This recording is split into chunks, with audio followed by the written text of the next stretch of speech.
buenas tardes. Qué bonito ver así la librería, así deberían estar todas las librerías siempre. Muchísimas gracias a todas por venir, a todos por estar esta tarde aquí acompañándonos. Andrés, muchísimas gracias por tu generosidad de estar aquí esta tarde queriendo compartir con nosotros. Generosidad la vuestra, muchas gracias por invitarme. La tuya. Y nada, voy a presentar al momento mágico que vamos a vivir esta tarde, a esta persona maravillosa que quiere compartir con nosotros un ratito. Andrés Neumann es novelista, es poeta, traductor, aforista, columnista. Nace en 1977 en Buenos Aires, hijo de músicos argentinos exiliados, y con 14 años, junto a sus padres y hermanos, se viene a vivir a Granada. Aquí realiza sus estudios secundarios y desempeña oficios tales, que me gusta mucho, como aprendiz de escayolista, entrenador de fútbol infantil, profesor particular de latín o mozo de almacén en una empresa de cortinas. Me parece que es una persona que está absolutamente en el mundo. Más tarde se licencia en Filología Hispánica, escribe su tesina sobre cuento argentino y dictadura e imparte clases de literatura hispanoamericana. En 1998 publica Simulacros, su primer poemario, y a finales del 99, con Bariloche y 22 añitos, queda finalista del Premio Herralde de Novela. Su consagración como novelista llega con El viajero del siglo en 2009, Premio Alfaguara de Novela, Premio de la Crítica, traducida al inglés, seleccionada entre los mejores libros del año por The Independent, The Guardian, el Financial Times. Tiene una bibliografía inmensa que incluye títulos como Una vez Argentina, Hacerse el muerto, Fractura, Hablar solo, Barbarismo, Vida en las ventanas, El equilibrista, El que espera, Isla con madre, El último minuto, Caso de duda, Década, y un díptico maravilloso sobre la paternidad que forman Umbilical y Pequeño hablante. Hoy nos reúne a todos aquí su última novela, Hasta que empieza a brillar, que nos narra la vida de María Moliner y cuyo título surge de una tal Emily Dickinson que dijo: no conozco nada en el mundo que tenga tanto poder como una palabra. A veces escribo una y la miro hasta que comienza a brillar. Pues muchísimas gracias otra vez por estar esta tarde aquí con nosotros, y me gustaría empezar preguntándote que una mujer que vive durante años en la calle Quijote número 1, el Quijote para nosotros es la referencia, está destinada a hacer cosas grandísimas.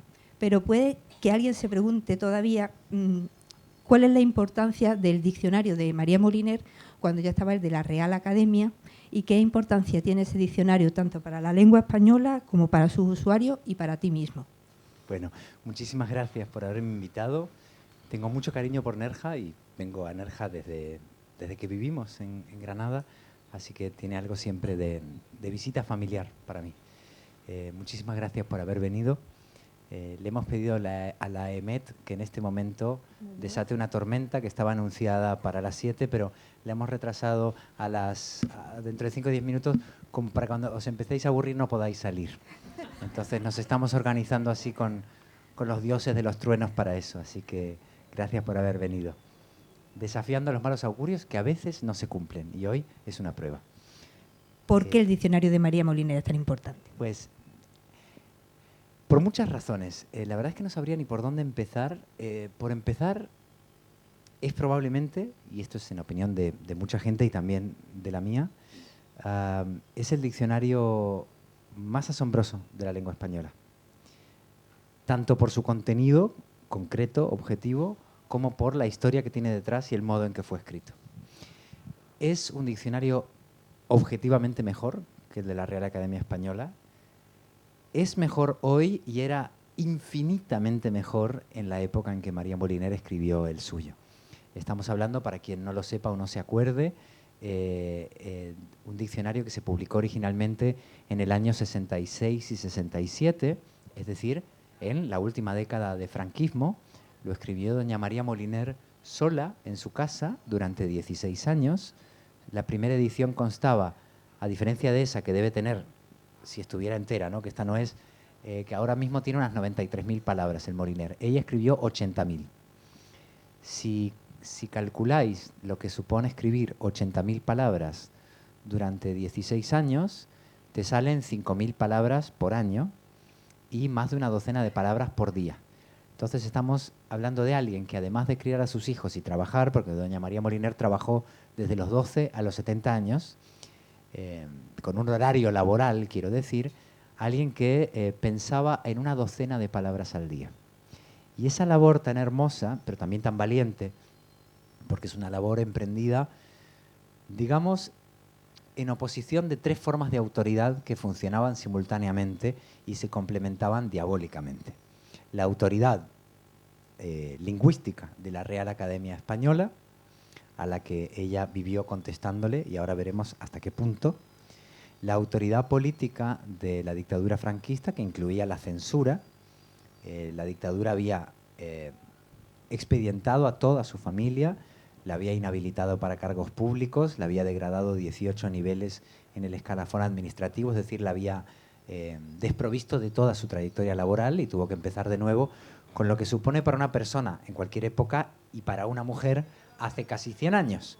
Qué difícil era escalar en la administración hace un siglo. Imagínate si a los 40 años te quitan toda tu trayectoria, ¿no? Pero es que además había un control, sobre todo, sobre el lenguaje, ¿no? Entonces, dedicarte a las palabras era un oficio verdaderamente peligroso. Pero había una tercera forma de autoridad que, si queremos, podríamos llamarla cultural, patriarcal. Entonces, que una mujer decidiera redefinir todas las palabras de su lengua materna, disputar su sentido y reinventar sus ejemplos de uso, es una empresa verdaderamente insólita, casi inconcebible. A nadie se le ocurriría semejante cosa y mucho menos la terminaría. Ponía el ejemplo, vengo de Bogotá, ahora he estado en la Feria del Libro de Bogotá y de Buenos Aires, y en Colombia hay un ejemplo de un lexicógrafo loco, como casi todos, porque una cosa muy bonita de la historia de los diccionarios, que no son libros aburridos, sino llenos de aventuras, casi todo el mundo que escribió un diccionario estaba medio loco. El Oxford, por ejemplo, y esto quería hablar también porque sé que en Nerja se habla mucho inglés, además de castellano, pues el Oxford se hizo entre un lexicógrafo de Oxford y una persona que estaba en un pabellón psiquiátrico y tenía una enfermedad mental diagnosticada grave. Casi todo el mundo que decidió hacer un diccionario tenía algún tipo de locura, que en el caso de María Moliner era la locura de la generosidad y de la voluntad sin límites. Pero es que terminarlo es increíble, porque el lexicógrafo colombiano del que os hablaba, que se llamó Rufino José Cuervo, que en el siglo XIX decidió escribir otra gramática porque no le gustaba la de la Real Academia. Le parecía que estaba mal, sobre todo en lo que concernía a los regímenes preposicionales. Entonces dijo, voy a hacer yo una gramática. Está loco. ¿Cómo? Está loco, está loco. Sí, sí, sí. Fíjate qué locura maravillosa, ¿no? Sí. O sea, en lugar de sembrar el mal o la violencia o el odio, dice... Las preposiciones de nuestra lengua no están bien. Entonces se lanzó a hacer una gramática del español, pero alfabética, y se quedó en la letra C. Y se murió. Se murió a la misma edad a la cual doña María Moliner publicó su diccionario entero. Entonces digo, tener la idea de escribir un diccionario tú sola es un disparate. Terminarlo es imposible. Y que sea el mejor diccionario de historia de tu lengua ya es inexplicable. Entonces, ¿quién fue esta mujer y por qué este diccionario es tan importante? En cuanto a por qué es tan importante, es un diccionario que incluye muchos diccionarios dentro, como una especie de matrioshka. Es, por supuesto, un libro donde se definen las palabras. Es un diccionario de uso que incluye ejemplos de uso más claros, más cálidos y más sensatos que los que tenía entonces la Real Academia Española. Ejemplos de uso que doña María Moliner, y esto es verdaderamente maravilloso, se inventaba. A diferencia de los diccionarios académicos que citaban versos ilustres, el primer diccionario de la Academia se llamó Diccionario de Autoridades. Y se llamó así, como recordará quien lo haya estudiado, porque todos los ejemplos de uso estaban sacados de las grandes plumas ilustres de la lengua.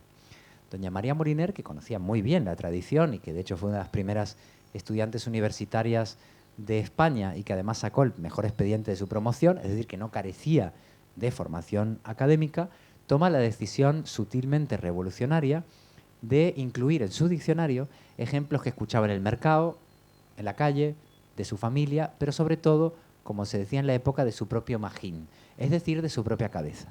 Que alguien decida inventarse el uso de su lengua entera es un acto de una rebeldía incalculable, porque supone otorgarle a cada hablante el derecho pleno a usar la lengua sin permiso de las autoridades o del comité de expertos. Claro, hablamos de alguien que conocía muy bien la lengua, que tenía un instinto y una formación lingüística extraordinaria, pero que cambia el paradigma respecto de ¿qué es un ejemplo de uso?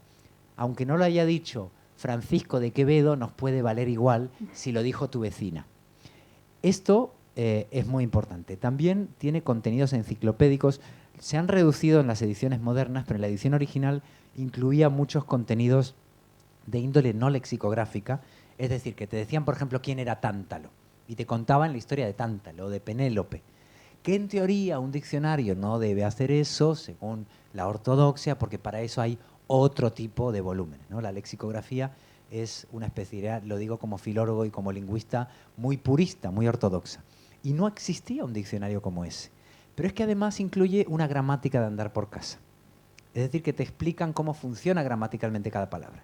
Con lo cual es un diccionario con una estructura y un contenido absolutamente asombroso y es casi como una especie de síntesis de un montón de diccionarios, que además toma decisiones increíblemente atrevidas y al mismo tiempo razonables, como, por ejemplo, quitar la che y la elle como dígrafos, que es como se las llama en la lingüística, es decir, que la CH esté absorbida por la C, que la che esté en la C y la elle en la L. Mucha gente recordará aquí de nuestros diccionarios de la infancia que en muchas ocasiones era A, B, C, che, D. María Moliner fue, y esto es increíble, no solamente la gran lexicógrafa de la historia de la humanidad, sino que fue la bibliotecaria más importante del siglo XX en España. Y como bibliotecaria y archivera, ella sabía que era muy incómodo el uso de la CH y la L, porque muchas lenguas no se considera una letra. Y entonces ella decía, ¿por qué no unificamos el abecedario con tantas lenguas que usan nuestro mismo abecedario en lugar de incluir letras que en otras lenguas no existen? Pues las quitamos.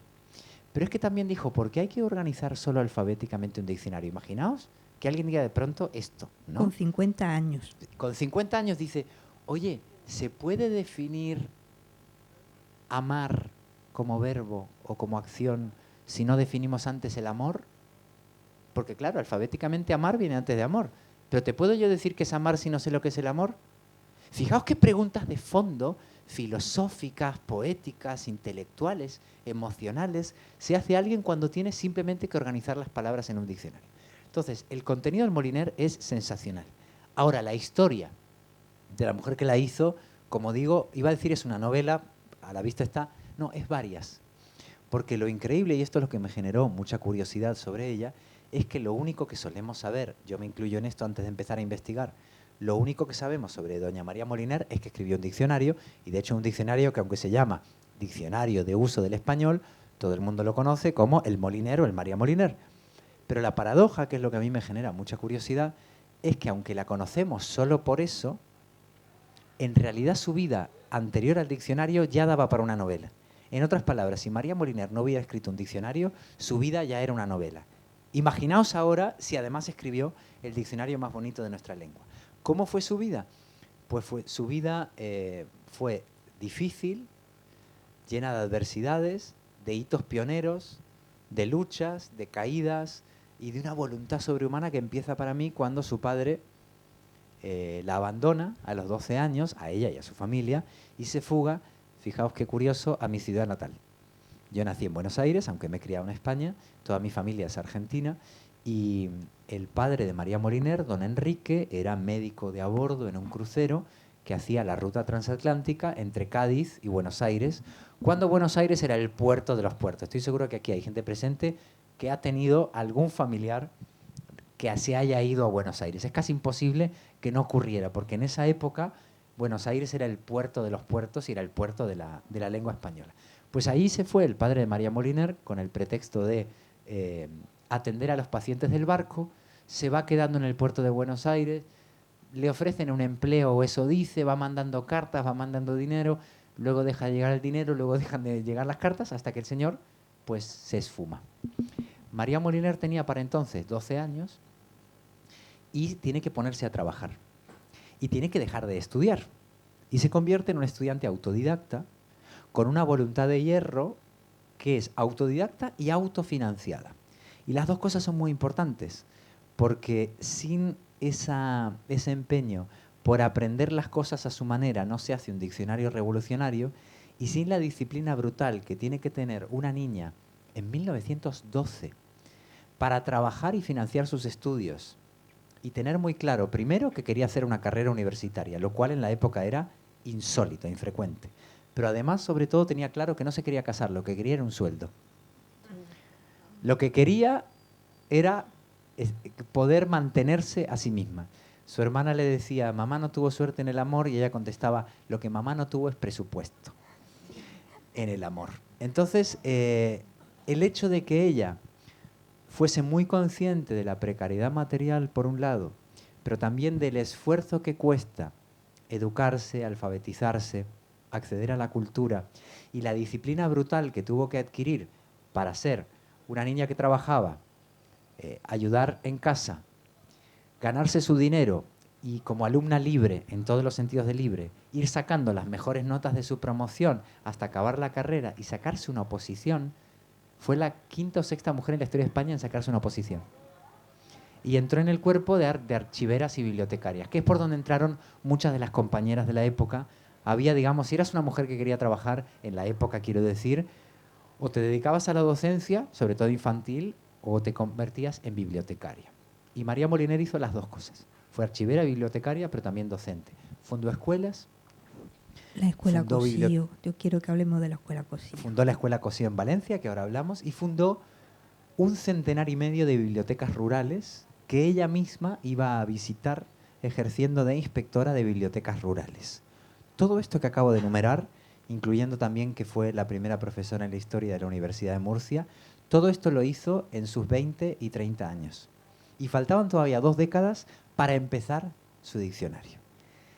Por lo tanto, la conclusión es, aunque solo conozcamos a María Moliner por su diccionario y sea como la culminación de su vida y de su obra, es imposible entender cómo se hizo este diccionario si no conoces su vida entera conduce y desemboca en su diccionario, y al mismo tiempo, y esto fue lo que más me sedujo, al releerme, con el paso de los años, el Moliner entero, que me lo leí como si fuera un libro, que es lo que es, me di cuenta de algo de lo que no era consciente, que es que su diccionario cuenta su vida. Porque al inventarse los ejemplos de uso y al definir las palabras a su manera, estamos viendo cómo piensa, cómo siente, estamos viendo su memoria personal, cuenta su infancia, su ideología y sus principios, mientras va definiendo y ejemplificando su lengua materna palabra por palabra. Entonces, ahí es cuando se me ocurrió escribir Hasta que empieza a brillar, que contase, por un lado, cómo su vida conduce al diccionario y cómo el diccionario de María Moliner nos devuelve y nos cuenta secretamente su vida. Maravilloso. Leyendo tu libro, a mí me pasa lo mismo. Yo a María Moliner, claro. ¿Tienes tú una aquí al lado? Ah, esta es la tuya. Ya me estoy robando el agua ajena. Ay, madre mía.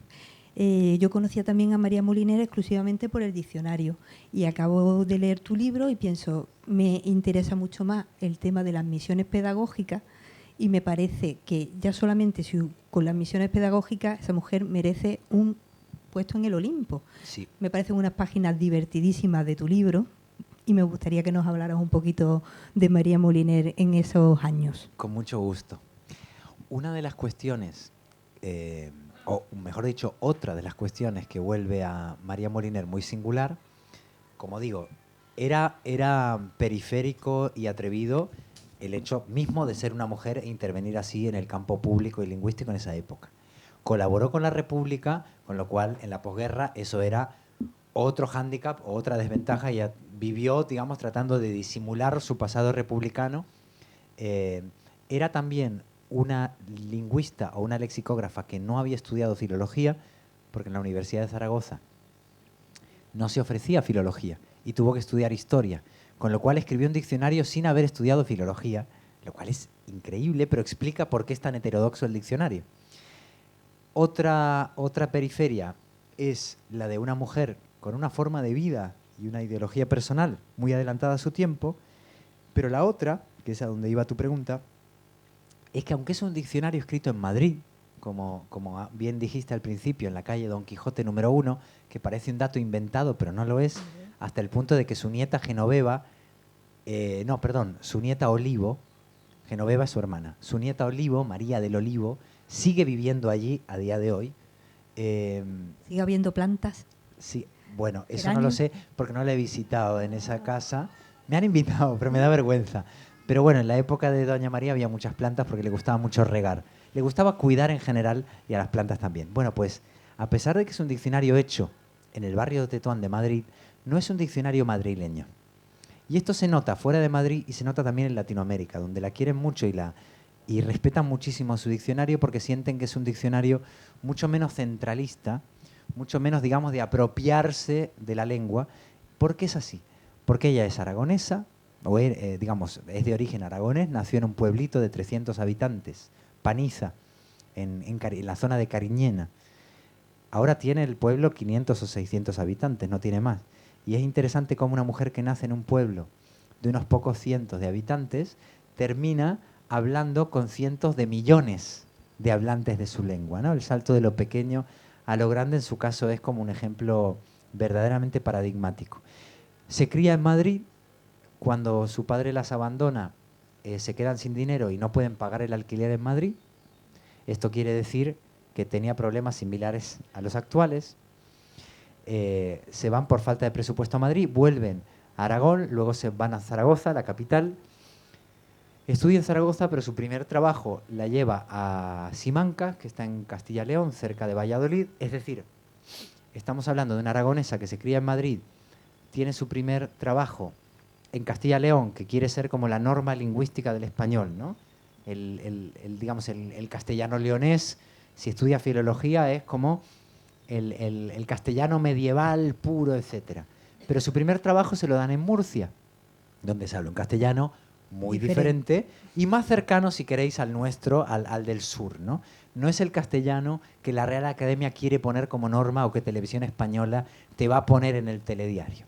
Y es ahí en Murcia, con las eses aspiradas, el esque y estas cosas, que conoce a su marido y al padre de sus hijos, que era catalán. Y para Valencia que se van, siempre por razones laborales, a criar a sus hijos.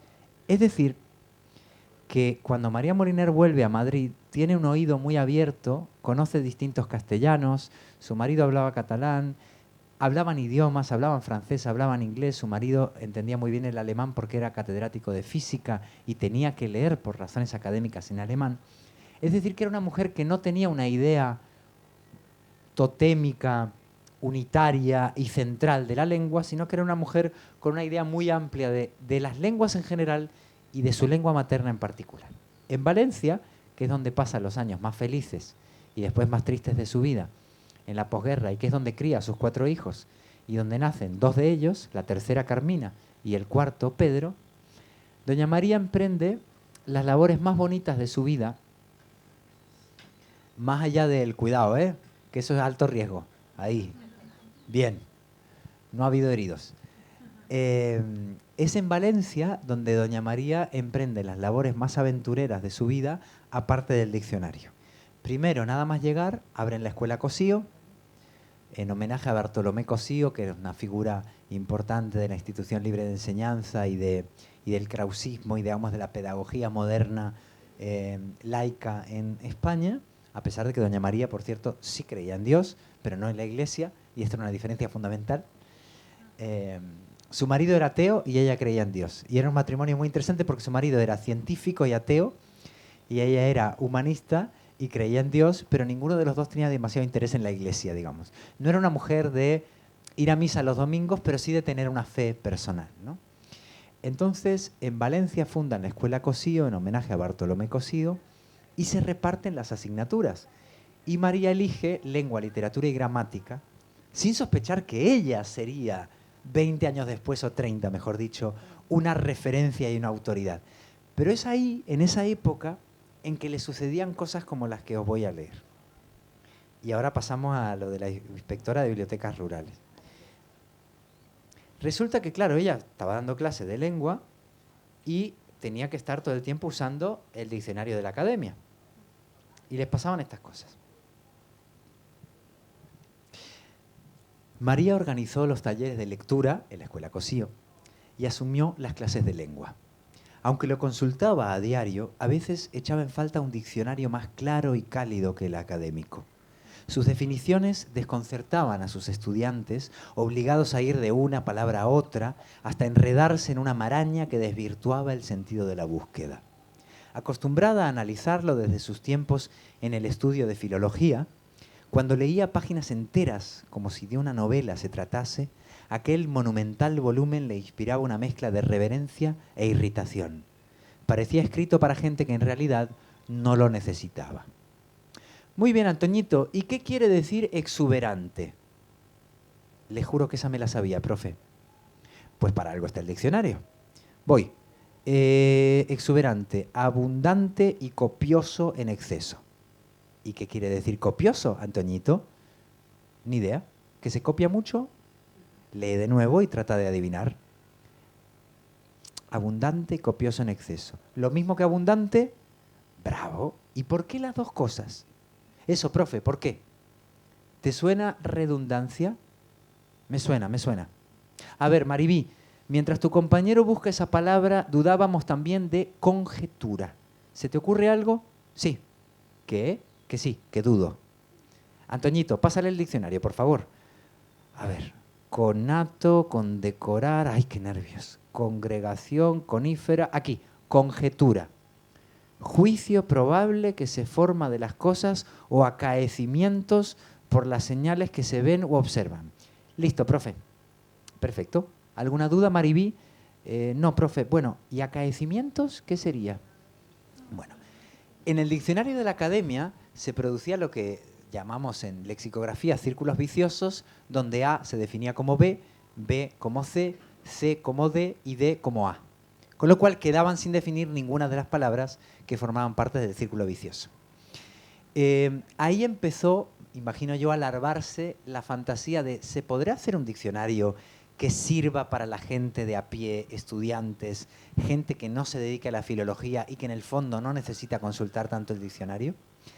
Y otro de los trabajos que tuvo, y este es el que tú me pedías que me detuviera, es en las bibliotecas rurales. Cuando se declara la Segunda República, que es después de que ella llegase a Valencia, se instalan las misiones pedagógicas, que habréis oído hablar muchas veces de ellas, y por ejemplo en Granada Lorca participó con la Barraca llevando el teatro a distintos pueblos, no solamente a Andalucía, sino de España entera. Bueno, pues María Moliner y su hermana Matilde, que fue una mujer verdaderamente digna de una película o de otra novela, se encargaron de las misiones pedagógicas en el apartado de bibliotecas. Lo que hacían era alfabetizar, hacer cursos de alfabetización, clases en los pueblos y sobre todo abrir bibliotecas. Eso implicaba no solamente buscar un bibliotecario, que solía ser muchas veces el docente del pueblo, sino que había que pensar en qué libros llevar, en cómo implicar a las familias, en qué función cumplían los padres y sobre todo las madres de familia en la educación y en la alfabetización de sus criaturas, cómo se llevaban el cura y el alcalde del pueblo. Un montón de cuestiones que excedían simplemente mandar unos libros a una biblioteca. La batalla de María Moliner consistía en que hubiese bibliotecas infantiles, que aunque hoy sea una obviedad, y aquí vemos en esta librería, en la época no había bibliotecas en los centros escolares. Y una de las peleas de las misiones pedagógicas era que cada centro escolar tuviese su biblioteca y que al mismo tiempo la biblioteca de los centros escolares fuera de horas de clase funcionara como bibliotecas para todo el pueblo. Eso después, esa idea fue evolucionando, si convenía o no que dependiese la biblioteca de cada pueblo del docente de la escuela, pero digamos que al fin y al cabo era una especie de antropología y sociología de cada pueblo a partir de la figura de la biblioteca.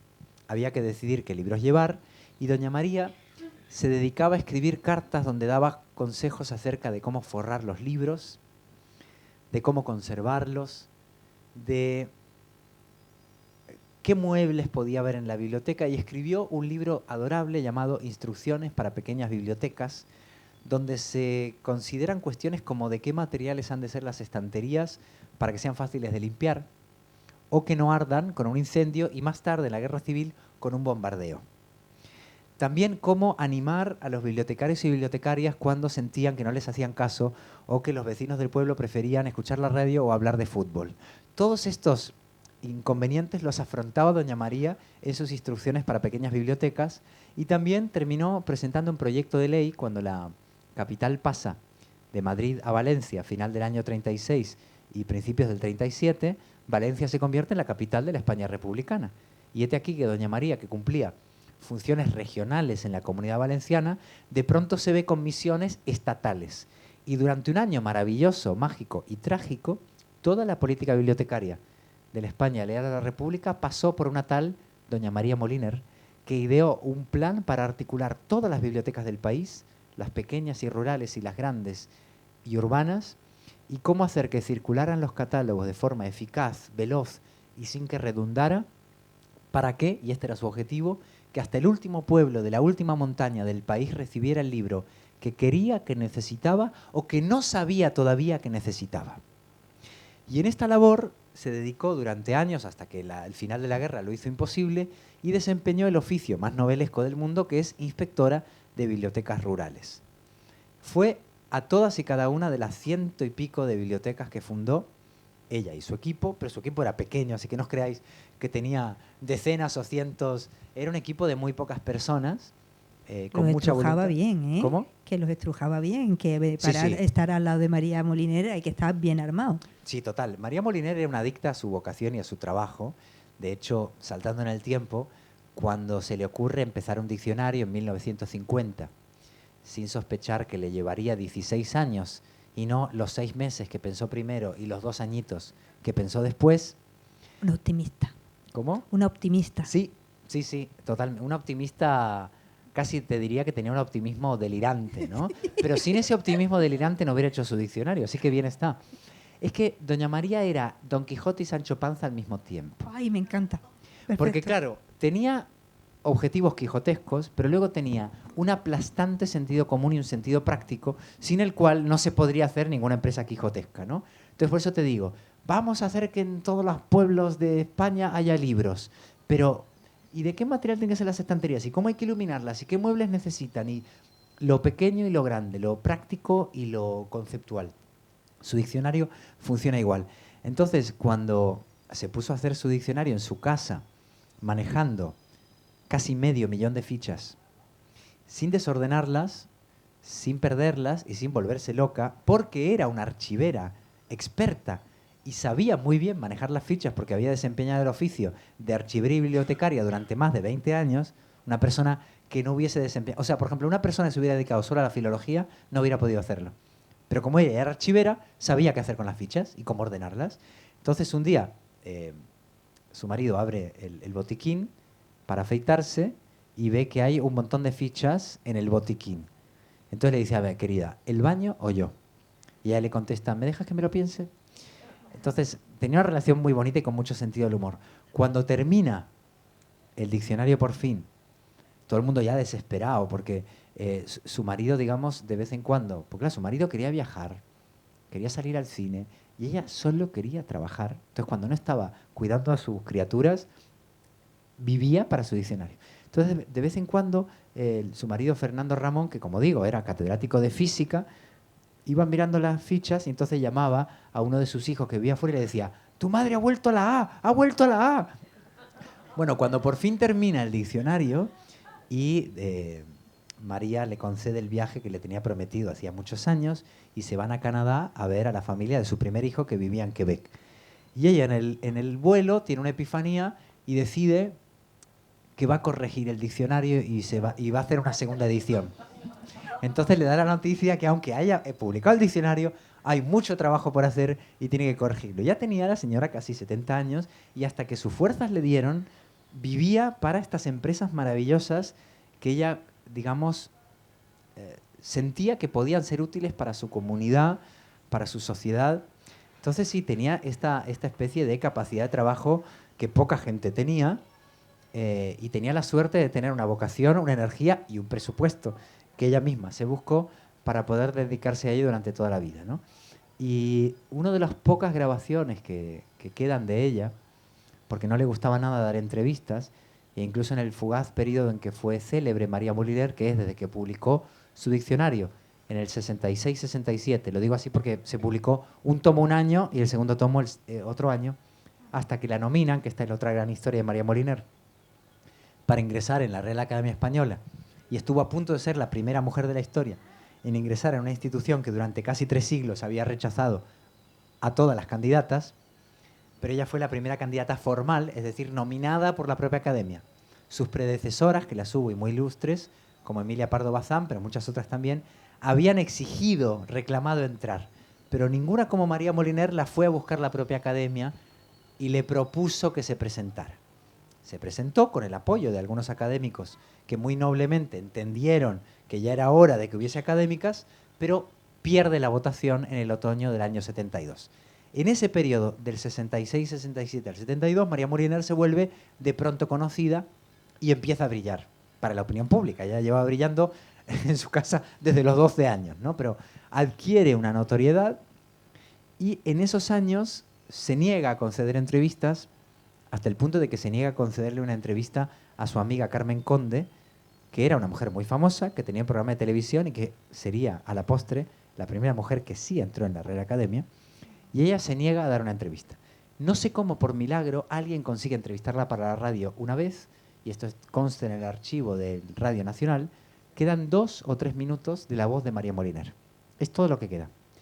Y queda también un vídeo mudo, como el de Lorca, que lo único que queda es una grabación de él en la barraca, muda. Por suerte en María Moliner tenemos su voz, y lo que alcanzamos a escucharle decir es: sí, bueno, yo pensaba que mi diccionario me llevaría un par de añitos, y me ha llevado pues 16, y si Dios me da salud, pienso pasarme los siguientes 15 corrigiendo la segunda edición. Y a lo mejor lo estaba escuchando eso Fernando por la radio, ¿no? Imagínate, ¿no? Y esto se lo dedico a mi marido. Que está en casa. Entonces digamos que sí, que había algo de objetivos imposibles. O sea, los objetivos imposibles de María es: soy una niña de 12 años que trabaja, voy a estudiar una carrera.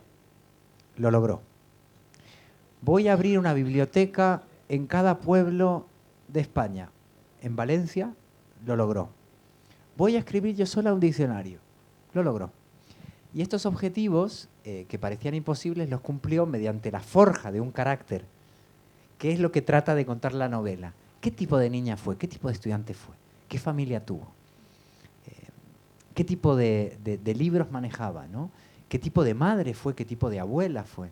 Y esto también se refleja en el diccionario de manera prodigiosa, porque lo que hace la novela, cuando llega a los años en que se pone a escribir su diccionario, y que abarcan pues un 20% de su vida y una vida importante, una parte importante de su vida adulta, cuando te pones a ver los términos que definen la vida de todos los días, como madre, padre, amor, cuidar, ahí tenemos a doña María Moliner de cuerpo entero.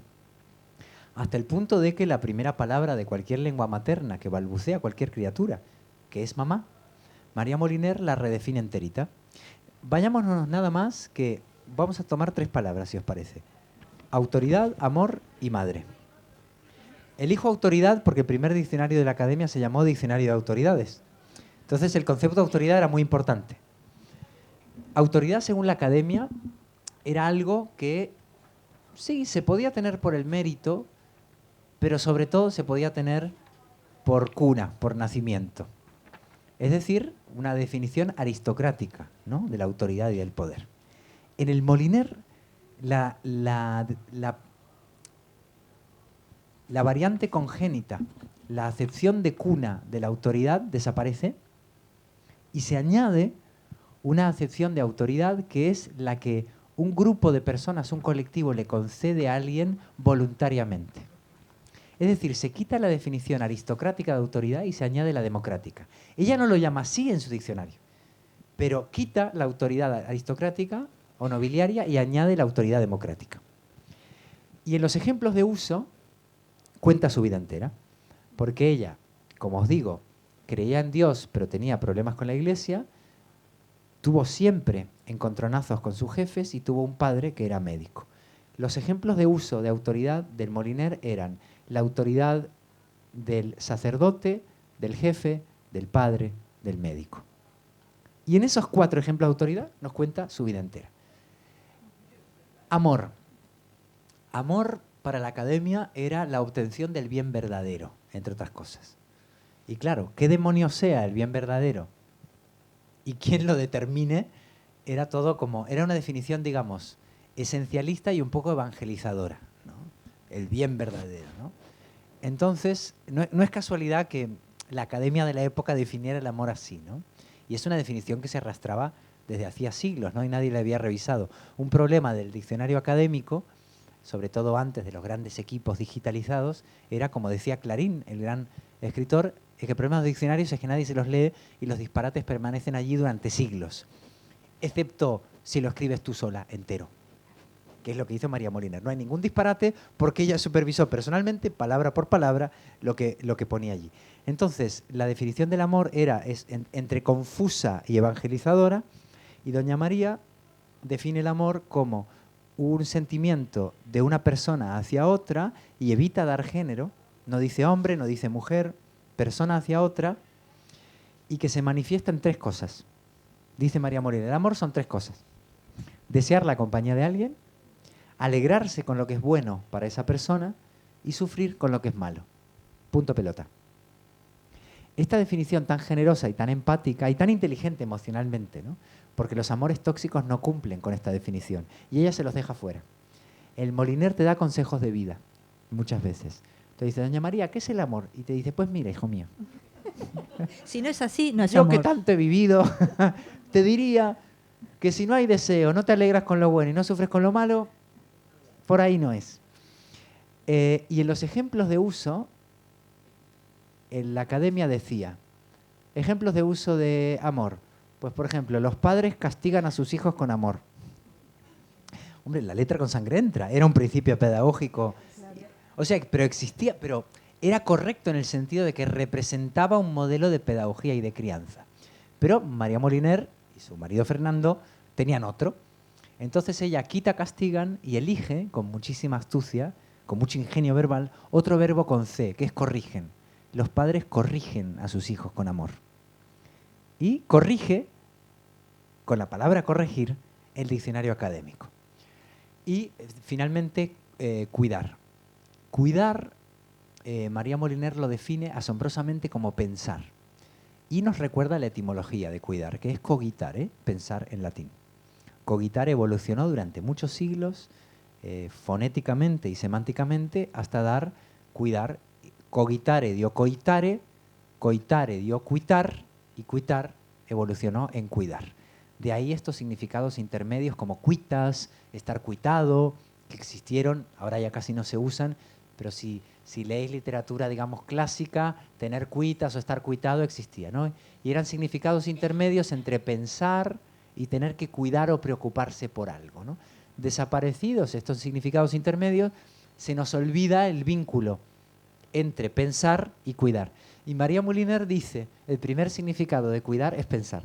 Y es como una pequeña declaración de principios, porque vincula dos esferas que tendemos a disociar, que es la intelectual y la emocional, lo abstracto y lo concreto, es decir, aquello a lo que se dedicó doña María Moliner toda su vida. Entonces, esta definición inteligente del cuidado y cuidadosa del pensamiento es muy María Moliner, y en los ejemplos de uso de cuidar, el diccionario académico decía, cuidar a un enfermo, cuidar a los niños, y no había sujetos de ese predicado. Eran verbos impersonales o tácitos. Y doña María coge y dice, la enfermera cuida al paciente, la abuela cuida a sus nietos. Y primero eran mujeres, pero además era alguien, o mejor dicho, era alguien y por cierto mujeres, ¿no? Es decir, visibiliza el sujeto de la acción del cuidado. Si os fijáis en este sentido, era un diccionario de enorme justicia y muy político, sin panfletos, sin grandes discursos, pero claro, visibilizar el sujeto del cuidado es un tema del siglo XXI fundamental y está en el diccionario de María Moliner y está en los ejemplos de uso de cuidar. Así podríamos pasarnos, no el día entero, la vida entera, una por una, las 80.000 palabras del diccionario de María Moliner. Si no es una de las aventuras más increíbles de la historia de la cultura, no sé cuál podría ser. Yo te voy a pedir otra palabra más, madre. Madre. Decíamos, claro, la primera palabra de la lengua. Madre, para el DRAE, durante 2 siglos y medio, se definió como hembra que ha parido. Cuando te preguntabas qué era parir, el DRAE te contestaba que expulsar o expeler a tu cría. Por lo tanto, una madre era una hembra que expulsa o expele a sus crías. Doña María tuvo 5 partos Y el primer parto en el que dio a luz a su hija María, fue un bebé que perdieron, Fernando y ella. María murió a los pocos días de vida y ella nunca olvidó ese trauma de haber perdido además a su primera hija. En la época era, por desgracia, común perder a uno de tus hijos, pero a María le ocurrió con su primera hija, sin saber, por tanto, si tendría más, si saldrían bien. Y yo tengo la sensación, viendo su vida, que ese trauma, igual que el trauma del abandono del padre, la marcó durante toda su vida. Luego, por suerte, tuvo otros 4 hijos, en orden cronológico, Enrique, Fernando, Carmina y Pedro, que gozaron de buena salud y formaron una familia maravillosa. Pero en ese momento, el haber perdido a su única y primera hija, que además decidió llamar María, tuvo que ser indeleble la marca que deja. Entonces, una mujer que tiene 5 partos y cría 4 hijos, me imagino que no podía quedarse muy satisfecha con la definición de que una madre es alguien que expulsa a su cría. Entre otras cosas porque la cesárea ya existía en la época de María Moliner y porque, por supuesto, puedes adoptar a tu hijo y no parirlo, o puedes maternar o paternar a las criaturas de tus parejas, o muchas formas de maternidad o paternidad que no tienen que ver con la expulsión o con expeler, ¿no? Entonces María Moliner coge esa definición y sustituye hembra por mujer. Parir, expeler o expulsar por tener, que es la solución más sencilla, más natural. Mujer que tiene, y añade, o ha tenido hijos. Con lo cual añade un pretérito muy conmovedor si conoces su vida y la vida de tantas familias de la época en que perder hijos o hijas es una desgracia que sigue existiendo, pero que en épocas pasadas de la medicina pues era el pan de cada día. La gente pues tenía un montón de hijos y perdía unos cuantos por el camino. Entonces la definición de tiene o ha tenido hijos se carga de emoción y de empatía, y era una definición que representaba, no solamente es más bella y más justa, es que representa mejor al colectivo nombrado. Porque si tú dices hembra que ha parido, pues había un montón de mujeres, de madres, que no estaban representadas. ¿Y qué pasa? Y que si entonces no lo he parido no es mi hijo, y si soy madre adoptiva nunca seré madre, por ejemplo, ¿no? Y si no expulso a mi hijo por haber hecho una cesárea, no podré ser madre. Pero sobre todo, es que para maternar o paternar después de parir no queda toda una vida de cuidados y de crianza, ¿no? Entonces es que la maternidad tiene que ver solo con el nacimiento. Entonces era una definición deshumanizante, pero imprecisa, incorrecta en todos los sentidos y muy sesgada. Y la definición entonces de madre, de María Moliner, con ese ha tenido, pone el dedo en la llaga además de algo que es innombrable, que no tiene nombre y que en muchas lenguas no tiene una palabra para definirlo, ¿no? ¿Cómo se llaman las personas que son huérfanas al revés? Que han perdido no un progenitor, sino un descendiente. Y no hay una palabra que nombre esa experiencia. Hay una novela de una escritora colombiana que se llama Piedad Bonet, que habla de la muerte de su hijo y que se titula Lo que no tiene nombre. Y esta experiencia inefable, que no tiene nombre, que tiene un neologismo que se ha propuesto en los últimos años, que es huerfilia, quedarnos huérfilos en vez de huérfanos. Es etimológicamente correcta, es quedarse sin filio, ¿no? Entonces, pero no sabemos si se empezará a usar, no entrará en el diccionario hasta que el colectivo de hablantes lo utilice. Si nadie lo dice, no tiene sentido que podamos inventar esa palabra, pero es un paso que se invente, ¿no? Entonces, ella, que sabía que no había una palabra para definir eso, por lo menos introduce un pretérito, que tiene o ha tenido. Entonces es un diccionario que se mete en política. Si vemos las definiciones de política, de patria, de España, de república, de monarquía, lo tenéis todo ahí. Si vamos a la familia, padre, madre, cuidar, también tenemos la mano de María Moliner. Y si vamos incluso a cuestiones como más literarias, más específicamente literarias, también nos encontramos con una enorme inteligencia para definir lo que es difícil de definir. Entonces a lo mejor podíamos terminar con poesía, si te parece. Me parece perfecto. Con la P de poesía. Es una letra importante porque es la letra de patria, de padre y de poesía. En la novela he seleccionado solamente unas pocas palabras, porque si no, claro, sería una novela más larga que el Moliner y no se trataba de eso, ¿no? Así que encontraréis solo la historia de algunas de las palabras que María Moliner redefinió y ejemplificó de otra manera. Pero si nos vamos a poesía, por terminar con con una nota un poco más risueña, a falta de lo que quieras comentar tú para cerrar o abrir turno de palabra o lo que tú consideres más oportuno. Me gusta mucho lo de poesía, porque esto sí sería un terreno como más filológico, más específicamente literario, y ahí vemos que doña María Moliner también era más precisa y más inteligente que su diccionario de cabecera, que era el DRAE. En la novela se coteja todo el tiempo el María Moliner original, el de los años 60, con la 18ª edición del DRAE, que se publicó en 1956. ¿Por qué elegí esa edición? Porque es la que utilizó María Moliner. El DRAE, es decir, el diccionario académico que manejó todos los días esa señora en su casa, es el que se cita porque es de ahí de donde ella partía. Era de esas palabras, de ese léxico, de esas definiciones. Era esa la montaña que ella tenía que subir, ¿no? Pues si buscabas poesía en el diccionario académico de la época de María Moliner, que tampoco está tan lejano, estamos hablando de hace 60 años, es decir, más o menos cuando nacieron las nietas de doña María Moliner, te encontrabas dos definiciones, las dos problemáticas por distintas razones. La primera definición de poesía estaba como muy mal escrita y decía, poesía, expresión artística de la belleza por medio de la palabra sujeta a la medida y cadencia, coma, de que resulta el verso. No parecía escrita por Góngora, ¿no? Y me encanta el sujeta a la medida y cadencia, coma, de que resulta el verso, ¿no? Se entiende que es de los que o de las que resulta el verso, pero suena como fea, ¿no?, para definir poesía. La siguiente, que es un poco más entusiasta, es un disparate.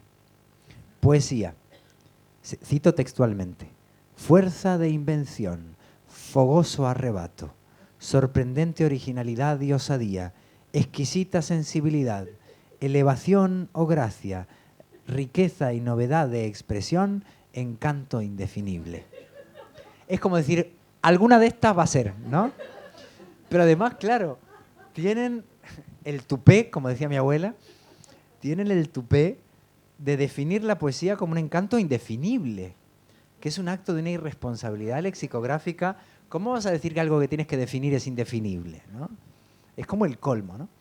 Entonces, claro, doña María se encuentra con esta definición de poesía y que ella no era poeta, pero casi, porque además en su diccionario hay un montón de endecasílabos y heptasílabos metidos en las definiciones. En la definición de bikini hay un endecasílabo. La de bikini es maravillosa también. Sí, es que bikini entró en los diccionarios gracias a ella. Fue ella la primera que incluyó bikini en los diccionarios, que era una prenda prohibida por el régimen, por supuesto, pero ausente también del diccionario académico. Bueno, pues la definición de poesía de María Moliner, yo me la imagino, ella se iba a trabajar por la mañana, en esa época de su vida, porque de joven trabajaba a todas horas, pero iba a la Biblioteca de Ingeniería Industrial, donde la desterró el régimen, y trabajaba por la mañana. Por la tarde, pues, se encargaba de asuntos familiares. Y por la noche, cuando todo el mundo se iba a dormir, ella se quedaba en vela reescribiendo la lengua entera. Y una noche me la imagino diciendo, ¿qué será la poesía, ¿no? ¿Qué es la poesía?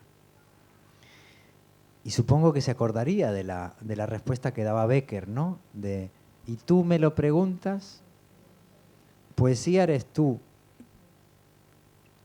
Pero claro, como ella no tenía una pupila azul que clavar en otra pupila, pero sí tenía un lápiz y una Olivetti Pluma 22 y un montón de fichas de la Escuela de Ingeniería Industrial que ella doblaba para ponerlas a tamaño cuartilla, no tenía más remedio que pensar seriamente qué demonios es la poesía. Pues según María Moliner, la poesía era género literario exquisito por la materia, que es el aspecto bello o emotivo de las cosas, por la forma de expresión, basada en imágenes extraídas de relaciones descubiertas por la imaginación, y por el lenguaje sugestivo y musical generalmente sometido a la disciplina del verso. Eso vendría a ser poesía para María Moliner. No está nada mal la definición, y si quitas alguna vanguardia muy rara, toda la historia de la poesía cabe en esta definición. Me encanta lo de generalmente sometido. Primero me encanta que diga que el verso es una disciplina, y luego que diga generalmente, como diciendo, oye, que hay poemas que no están en verso y no pasa nada. Que poemas en prosa he leído yo también, ¿no? Entonces, bueno, pues Esto está todo el tiempo en el diccionario, es una historia muy, muy emocionante, muy divertida, muy dura también a ratos, lo de la historia de su vida. Y bueno, me pareció que, dado que la conocemos solo por su diccionario, y que a mí la primera vez que me hablaron de doña María Moliner me dijeron, fue una señora que hizo un diccionario en la cocina de su casa, jamás trabajó en la cocina, entre otras cosas porque no había una mesa propicia, ella tenía que desplegarse.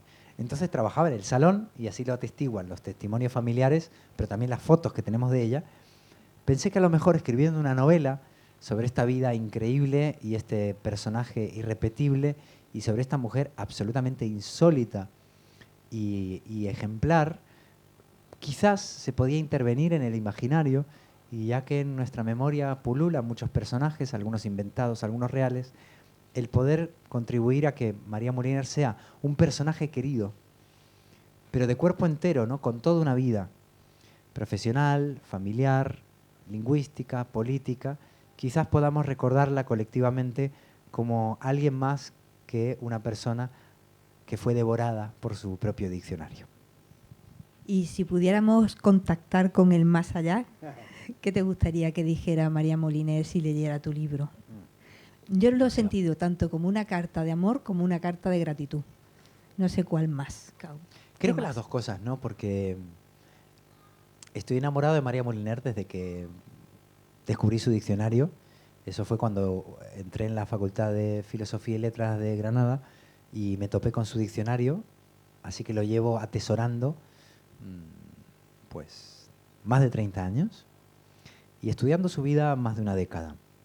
Entonces hay mucho amor y mucha admiración también, mucho asombro y mucha gratitud. Todo eso forma parte de mi vínculo con Doña María. El diccionario está dedicado, entre otras, a mis abuelas, y mientras escribía sobre ella me iba queriendo imaginar que María Moliner era un poco mi abuela, o que yo me postulaba como nieto imaginario, pero creo que María Moliner es como la abuela de todas las personas que quieren a las palabras, ¿no? Ahora, precisamente porque la quiero y la admiro mucho, jamás me atrevería a hablar en su nombre o invocarla para yo decir qué diría, ¿no? He intentado investigar qué dijo e imaginarme qué pudo haber dicho durante su vida, ¿no? Pero no osaría resucitarla, entre otras cosas, porque no está muerta. ¡Qué bonito! ¡Qué bonito! ¡Oh! ¡Qué bonito! Pues vamos a terminar, y aquí en la librería, en esta nueva etapa muy mágica, cuando vino Antonio Soler, él nos recomendó a Raúl Quinto. Raúl Quinto, que por cierto te mando un abrazo enorme, nos llevó a ti, y nosotros queremos saber qué estás leyendo y qué nos recomiendas que leamos. Claro. Pues has mencionado gente a la que respeto y quiero mucho, porque me gustan mucho los libros de Antonio Soler y de Raúl Quinto, que sé que acaba de sacar un libro nuevo, además que no he leído todavía, pero El Martinete me pareció magnífico, y la poesía de Raúl me gusta mucho también, y bueno, las novelas, sí, un estupendo poeta. Tiene un libro que me conmueve particularmente que se llama Hijo, porque aborda una cuestión que en literatura no está muy trabajada, que es las emociones de los padres, digo hombres, con respecto a las criaturas pequeñas, ¿no? Cómo es el paternar en los primeros años y cómo lo registra la literatura, ¿no? Que es un terreno atribuido por razones sociales que conocéis mejor que yo a las mujeres, pero que la literatura tampoco ha registrado mucho, ¿no? Porque efectivamente hay muchos padres que han paternado y cada vez más, ¿no? Y que cuidan, y todo eso cómo lo cuenta la literatura, ¿no? Entonces, bueno, pues Raúl tiene un libro de poemas que se llama Hijo, que me interesa porque, como tú mencionaste al principio, he publicado 2 libritos muy chiquitines, realmente muy chiquitos, que se llaman Pequeño Hablante y Umbilical, que cuentan el nacimiento de mi hijo y luego cómo aprendió a hablar, que es una cuestión que de nuevo nos remite al asombro del mundo palabra por palabra, ¿no? Entonces, bueno, pues aparte del Martinete del Rey Sombra, que es un gran libro que ya no necesita presentación, me gusta reivindicar los libros de poemas de Raúl y especialmente ese libro, ¿no? Y de Soler, bueno, sería difícil elegir entre sus novelas, que son buenísimas, pero bueno, Los sueños del caimán, por ejemplo, El espiritista melancólico, muchísimas novelas buenísimas, ¿no? Ahora, ¿qué estoy leyendo? Pues a lo mejor me gustaría recomendar lecturas que de algún modo tengan que ver con María Moliner y los diccionarios. No de que estoy leyendo solo ahora, sino qué lecturas me pueden haber ayudado a imaginar este libro, si te parece. Vale, perfecto. Se me ocurrió así para darle como un carácter como más conceptual o más monográfico, ¿no?, a las recomendaciones. Entonces, claro, la primera poeta a la que tenemos que recomendar la mencionaste tú al principio, Emily Dickinson. Siempre. Emily Dickinson, que fue otra mujer que se encerró entre las cuatro paredes del lenguaje para revolucionar su lengua. Y que tenía algo que me fascina mucho, y es que aunque, a diferencia de María Moliner, era un poco agorafóbica, ¿no?, y no le gustaba salir de su casa, siempre escribía o soñaba con seres alados y voladores. Le gustaban las abejas, los pájaros, ¿no? Esta cosa de alguien que se encierra, pero sueña o inventa otro tipo de vuelo, otro tipo de libertad o de intemperie. Y aunque María Moliner fue una mujer con mucha calle y salió mucho, en la segunda mitad de su vida, una vez que la expedienta el régimen, hace una vida mucho más recluida, mucho más de estar en casa, y se inventa una rebeldía voladora desde su casa, ¿no? Y eso la une con Emily Dickinson. Otro libro que para mí es muy divertido y precioso y que no es muy conocido es de un narrador ítalo-argentino llamado Rodolfo Wilcock, que tiene un libro que está en anagrama que se llama La sinagoga de los iconoclastas. La sinagoga de los iconoclastas es un libro de cuentos rarísimo, de biografías imaginarias, es decir, que cuenta la vida de gente que no existió, un poco en la tradición de Giovanni Papini, de Marcel Job, de gente que existe solo en la imaginación de quienes cuentan su vida. Y en ese libro está la vida de un lexicógrafo loco, como todos, llamado, a ver si lo digo bien, Jules Flamart, que se inventa, Wilcock, que un día decide que los diccionarios tienen un problema y es que no enganchan. Que la gente no se los lee enteros porque les falta tensión narrativa, trama, buenos personajes. Y que entonces dice, yo voy a hacer un diccionario que la gente no pueda dejar. Empiezas por la A y es que quieres saber cómo sigue y hasta la Z no puedes parar, ¿no? Y entonces, bueno, inventa una trama alfabética donde cada entrada te deja con el suspense de qué pasa en la siguiente, ¿no? Entonces decía, por ejemplo, azúcar. Echó un terrón de azúcar envenenado en la taza de azúcar. Siguiente palabra, ¿no? Y así, ¿no?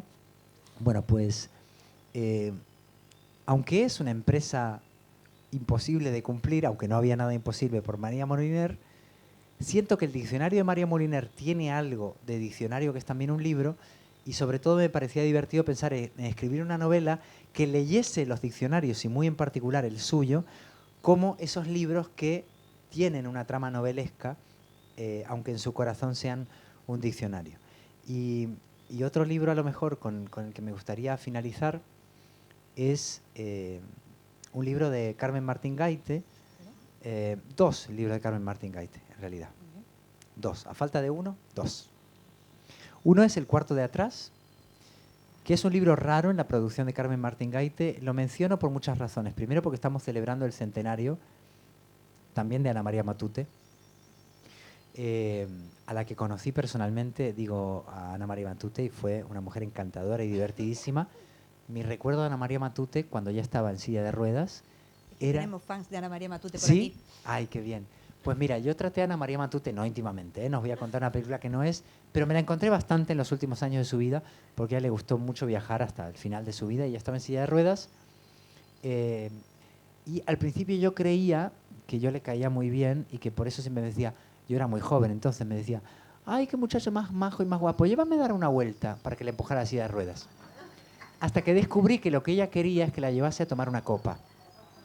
Y que como iba con su hijo, que la cuidaba mucho, decía, mamá.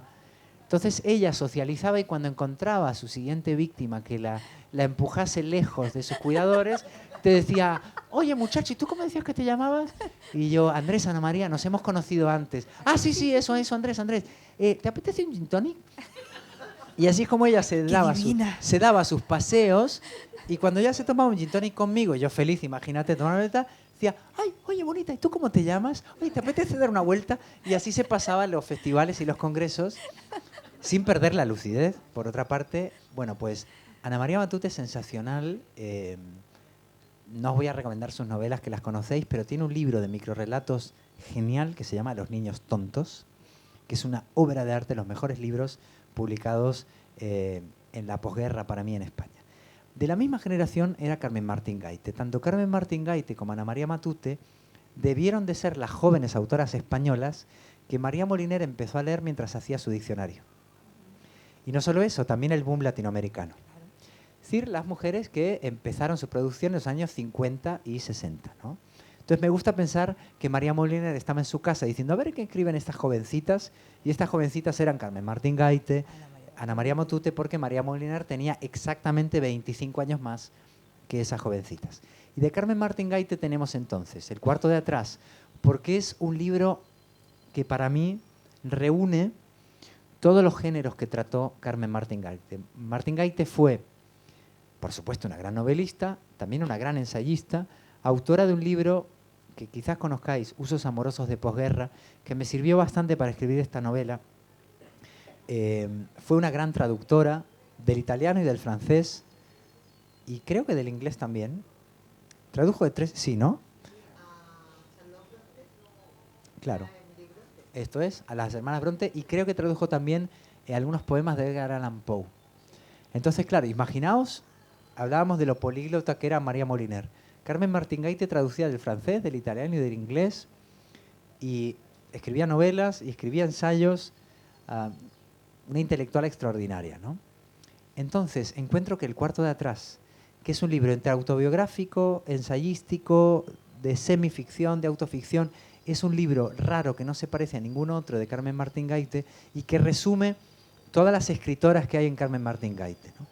Y el otro libro es de madre a hija y de hija a madre, que son unas especies de cartas líricas, ensayos que le dedica a su madre y a su hija, dos de las cuales perdió Carmen Martín Gaite, ¿no? De ser huérfana y de ser huérfila.